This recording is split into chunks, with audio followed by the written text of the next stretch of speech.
Last night, Ukrainian forces claimed to have hit yet another Russian arms depot. You've seen explosions before, but this one stood apart. In Kartisk, 50 kilometers behind Russian front lines, a Ukrainian strike ignited a 5,000-ton ammunition depot, unleashing an energy blast equivalent to 10% of the Hiroshima bomb. The resulting fireball and secondary detonations sent shockwaves across the region, with witnesses describing the ground shaking for kilometers around. This was not a lucky shot. It was the result of weeks of drone surveillance, electronic warfare to blind Russian radars, and meticulous planning to exploit a narrow window of vulnerability. By the end of this video, you'll see how Ukraine's precision strikes have systematically dismantled Russia's logistics and command chain.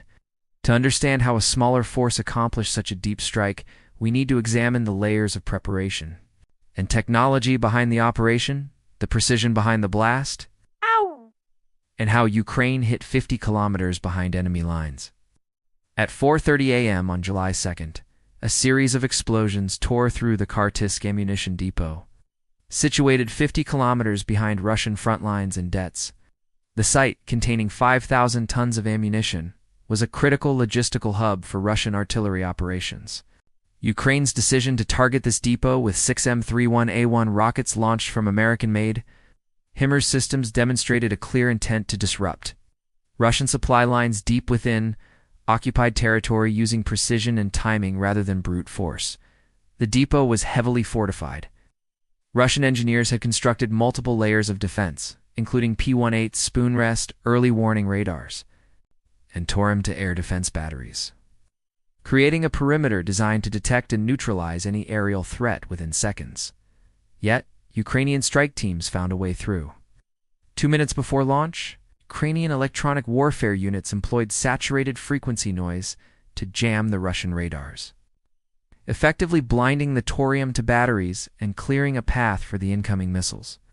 This disruption was coordinated to coincide with the launch window, ensuring the missiles remained undetected until impact. The choice of the M31A1 GMLRS missile was deliberate. Each missile carries a 91-kilogram steel preformed warhead engineered for maximum effect against hardened targets. The warhead's fuse is programmed to detonate precisely 2 milliseconds after penetrating the structure, timed according to the targeting package. This brief delay allows the full force of the explosion to occur inside the depot, maximizing internal shockwaves. At Kartisk, this feature triggered an immediate chain reaction. The initial detonation set off the detonators of stacked D-20 artillery shells, which in turn ignited Grad rocket cassettes and 220mm unguided missiles. The result was a cascading series of explosions that tore through concrete walls and steel supports, leaving the facility in ruins. The scale of destruction was evident not only in the devastation on the ground, but also in the data captured by remote sensors. Infrasonic monitoring stations operated by an American civilian satellite company registered pressure waves from the blast as far as 800 kilometers away. Visual evidence from drones and local observers showed a towering column of fire and smoke, with secondary explosions continuing for hours. The immediate loss of 5,000 tons of ammunition severely reduced Russian artillery capabilities in the region, disrupting planned operations and forcing a reassessment of supply routes.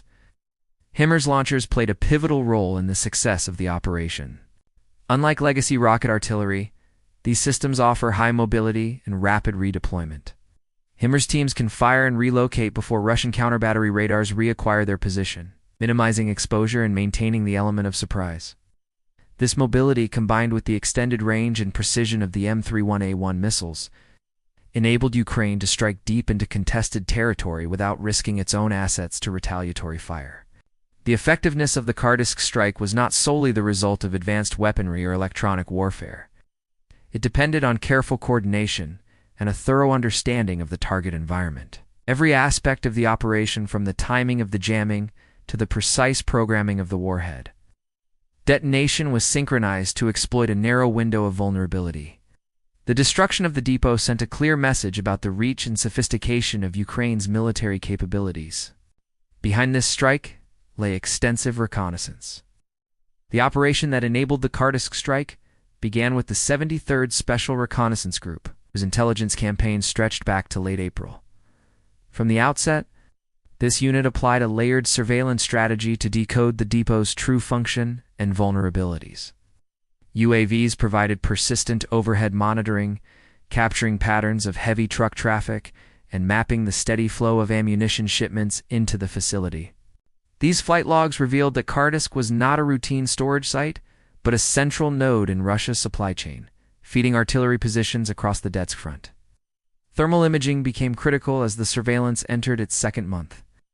By mid-June, drones equipped with thermal cameras detected active cooling systems deep inside the depot. This detail was significant. The cooling systems are only engaged when ammunition stockpiles reach critical mass, both to prevent accidental detonation and to ensure munitions remain operational. The presence of sustained cooling confirmed that Kardisk was operating at or near full capacity, with thousands of tons of shells and rockets held in readiness for Russian forces. This intelligence gave planners a clear sense of the depot's strategic value and the scale of impact a successful strike could deliver. Still, the 73rd Group's analysts needed to verify and refine their findings to avoid Russian deception. The team turned to the EU Sentinel-1 synthetic aperture radar satellites, which offered a unique vantage point.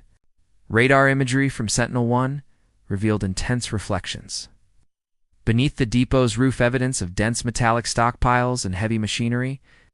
This data, cross-referenced with visual feeds from UAVs and thermal signatures, eliminated the risk of striking decoys or empty buildings. The intelligence fusion process produced a detailed map of the facility, highlighting not just the location of munitions, but also the arrangement of load-bearing walls, corridors, and potential weak points. As the targeting window approached, analysts focused on maximizing the strike's effect. The timing of the attack was calculated to minimize ionospheric turbulence, which can disrupt the guidance of precision munitions. Launching at 4:30 a.m. ensured optimal missile accuracy. Reconnaissance also confirmed that Russian personnel activity was at its lowest during these pre-dawn hours, reducing the risk of early detection or intervention. This careful selection of timing was not a matter of convenience, but a necessity for achieving the desired outcome. The final targeting package drew on all available intelligence streams. By fusing UAV surveillance, thermal imaging, and radar data, analysts pinpointed structural weak points in the depot, so that each HIMARS rocket would trigger a chain reaction of ammunition. Cook-offs. The aim was not only to destroy the ammunition, but to collapse the facility's internal structure, maximizing secondary detonations and rendering the site unusable. This approach required absolute precision.